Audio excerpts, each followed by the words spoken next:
Will you ever need to wear a tie in the future? Could two money-losing companies like Uber and Grubhub consolidate to become the biggest loser? What does the future of shopping look like? We'll discuss those topics and more on the audio show at the intersection of marketing, media, tech, and popular culture. We call it Disruptive FM. Roll the title. It's Disruptive FM. Disruptive FM. Disruptive FM. Welcome to Disruptive FM, where business and culture collide. Sponsored by Microsoft and Branding Strategy Insider. With your host, Jeffrey Colon. Okay, here we go. What's up, everybody? Welcome to another episode of Disruptive FM, episode number 69. Thanks for being here.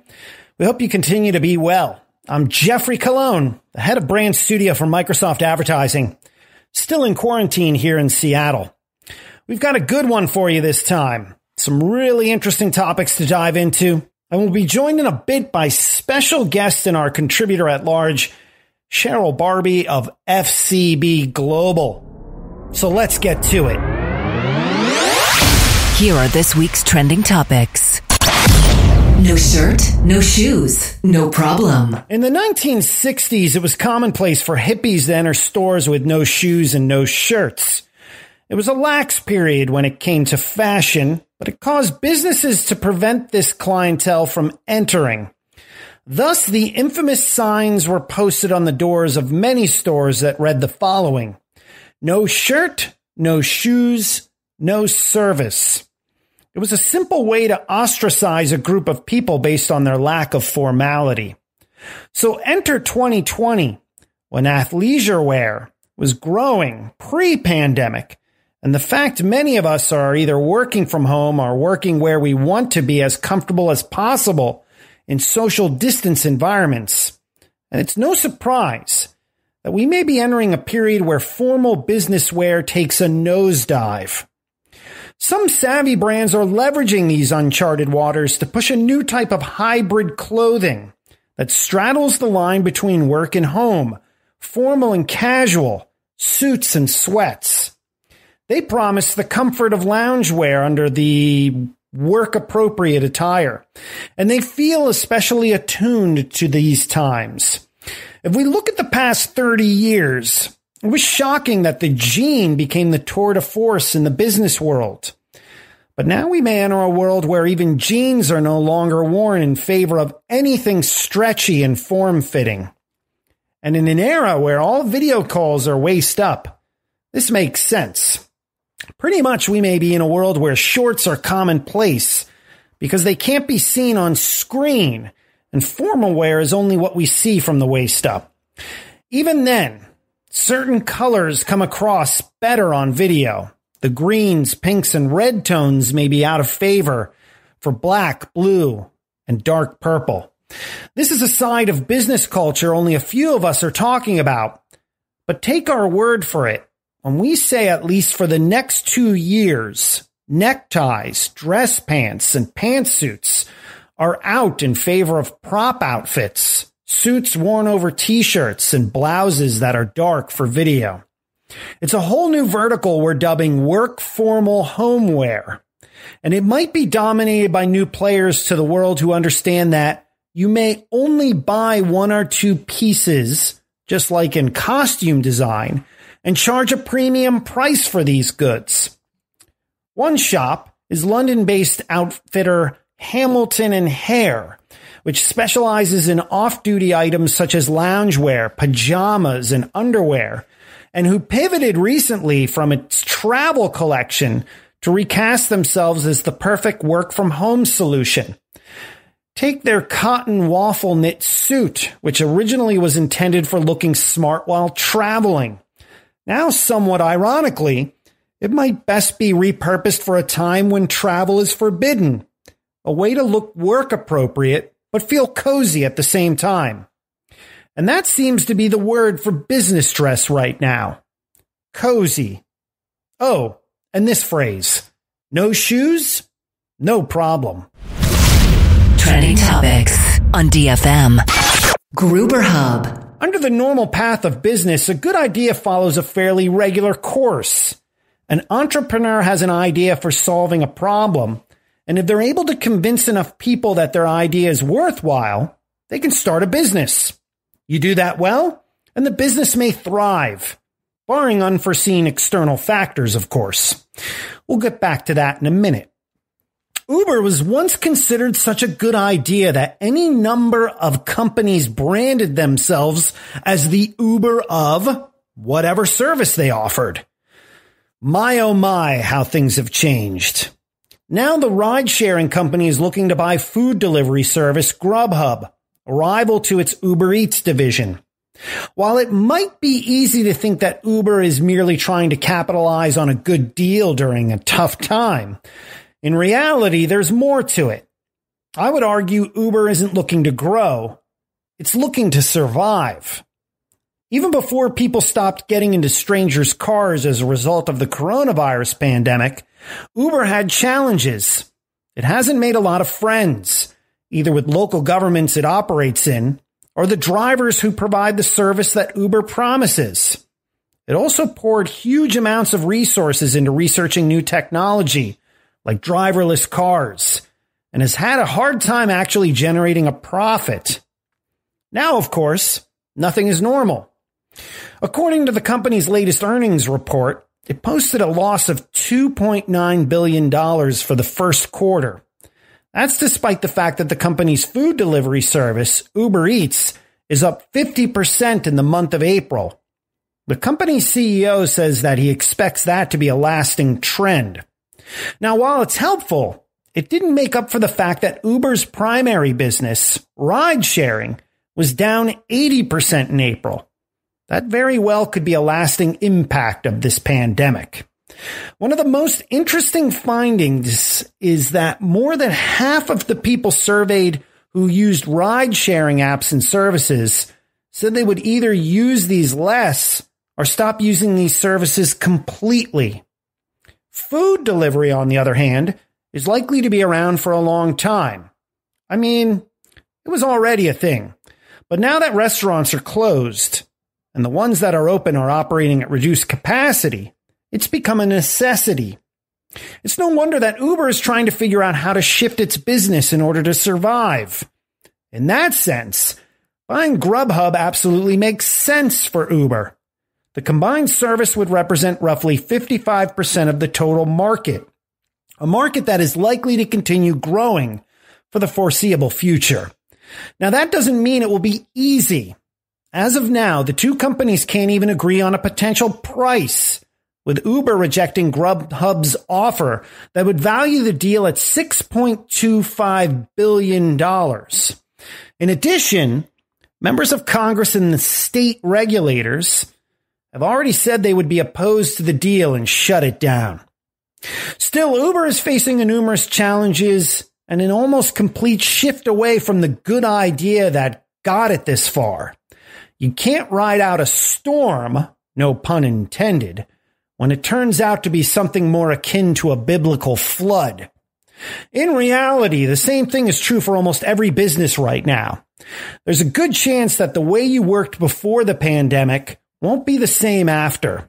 Your job is to figure out how to best position yourself for whatever comes next. And that may mean making a big move. Even if it means a new company name may take effect. Imagine if McDonald's, Uber, and Grubhub combined forces. The new company name? McGruber. Trending topics on DFM. Shop Alive. This weekend, I plan to take a trip to the following store. It's on a website where an influencer on live video shows how all these products are used. Once I find the one I like, I put in an order on that same website. You see, there is no store. It's all live and it's all virtual. And that brings us to our special guest. Cheryl Barbee is Senior Vice President and Group Planning Director at FCB Global out of Chicago, and our contributor at large for DFM. We speak to Cheryl when we have questions about long-term strategy in areas like commerce. And we were interested in what types of commerce solutions that are already big in Asia could be on a fast track to be big in the United States and Europe as a result of COVID-19. Cheryl joined us on Microsoft Teams earlier this week to talk about all the innovation in retail. Let's check it out. Retail fundamentally is still a hunt and gather, primitive kind of satisfaction that people have. And I think it'll depend on what the products are. But what's interesting to me is retail goes so much beyond the products that are being sold. You know, when you talk about local small businesses, retail means relationships, they mean people, they mean communities, they mean neighborhoods. People want boutiques and coffee shops and stores in their areas because that lends color and vibrance and foot traffic. So I don't think that it's all going to become digital, but I do think the use, you know, we've seen a growth in app downloads for purchasing. A lot of live stream e-commerce, which was already very popular in China, I think will become more popular now. So you have both live stream e-commerce and also social commerce. Both of those, I think, have grown during this period and will continue to grow. But I don't think that they will fully replace people wanting to have a community around them, a village around them. I think actually we're going to come out of this period hating isolation, not seeking more of it. Cheryl Barbee, Senior Vice President and Group Planning Director at FCB Global.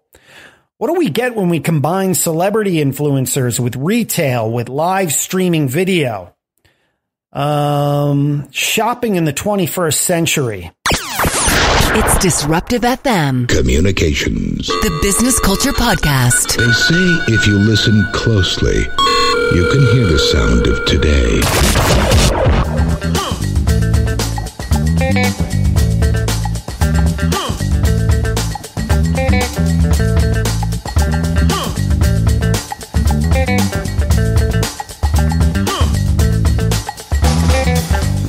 Hey, it's Disruptive FM, culture of business. I'm Jeffrey Colon. Thanks for tuning in. We hope that your spirits are up as we begin to slowly get back to normal. The next normal, at least. Please reach out to us and let us know how you're doing. The Twitter and Instagram handles are at DisruptiveFM. And you can connect with me personally on Twitter and Instagram at DJGEOFFE. A huge thanks to our sponsor partners for their support. Branding Strategy Insider serves over 50,000 senior-level marketers, CMOs, and business decision makers every day. It's distributed by partners such as The Washington Post, Wall Street Journal, Google News, and Forbes. Branding Strategy Insider, a leading resource for thought leadership in brand strategy and brand management. They need to be on your radar. Check them out at brandingstrategyinsider.com. And Iographer. Iographer makes accessories that help you make professional level content with your smartphones. From cases to ring lights to better microphones. They have you sorted. If you need to shoot video now on a budget, you should definitely check them out at iographer.com. In the background, music from Fusion Funk Foundation. It's a track called Feel the Bass. Out now on Irma Records from Italy. Disruptive FM presents... Stop! It's the motherfucking remix! Everything is a remix. What do these 10 companies have in common? General Electric, General Motors, IBM, Disney, HP, Hyatt, Trader Joe's, FedEx, Microsoft, Electronic Arts. Well, they all started during an economic recession. Tough economic times usually spur some of the most creative solutions. Why? Because the degree of difficulty in the market leads to more innovative ideas. And we think this cycle is going to continue in 2020. Why? Well, because everything is a remix. All right, here are a few stories starting to make some noise that you might want to take a closer look at. It's another installment of On the Radar, now brought to you by Insights with Microsoft. Here's what's on the radar. Emerging stories we have our sights on. Presented by Insights with Microsoft. Number 1. Airlines are hoping to restore confidence by announcing new protocols to convince travelers to get back up in the air.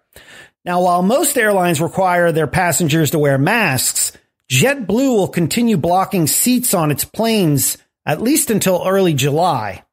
Both United and American have announced new cleaning measures, and reports are that Delta Airlines will continue to cap its passenger load at 60% beyond June. Food and beverage service is mostly unavailable. And of course, be patient when leaving the plane, as flight attendants will guide small groups, one at a time, to the exit. Number 2.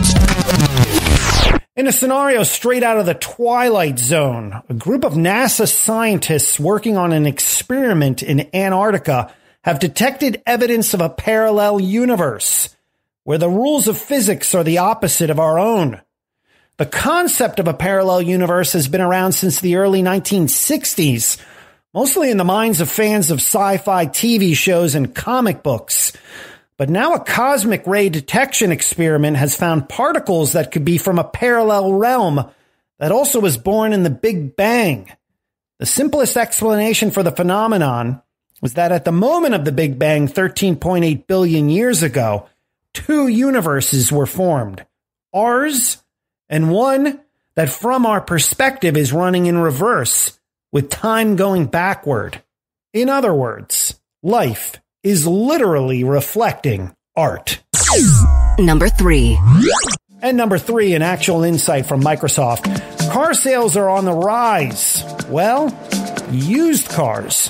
Search traffic for used cars is up 10% from March to April, including a spike in modified searches for economy vehicles. Why this sudden uptick in car sales during an economic downturn? So people can get around without exposing themselves in shared spaces. According to recent polling data, 37% of individuals stated they are less likely to use public transportation now. In correlation, 59% of non-car owners said they are now more likely to consider buying a car. It's a quarantine on wheels, folks. And you can get nuggets of wisdom like this one delivered to you every day. Make sure to subscribe to Insights with Microsoft on Apple Podcasts, Google Podcasts, and Spotify. And that's a wrap for another episode, number 69. Special thanks to Cheryl Barbee, our contributor at large, for joining us. Next week, it's episode 70, and we'll be joined by Bobby Turner to talk about social impact investing, a huge area of growth where good is the new cool. As always, thank you for your time and attention. We'd love for you to rate, review, and especially subscribe to the show. We're everywhere. Apple Podcasts, Google Podcasts, Spotify, iHeartRadio, and Pandora. Once again, the socials, Twitter and Instagram at Disruptive FM. And check out cool content from our sponsors at MicrosoftAdvertising.ai, BrandingStrategyInsider.com, and iographer.com. Until next time, from everyone here at DFM, I'm Jeffrey Colon. We'll catch you next week. You've been listening to Disruptive FM with Microsoft Communications designer Jeffrey Colon. All thoughts are his own. Disruptive FM is produced in Los Angeles by Feeler Media.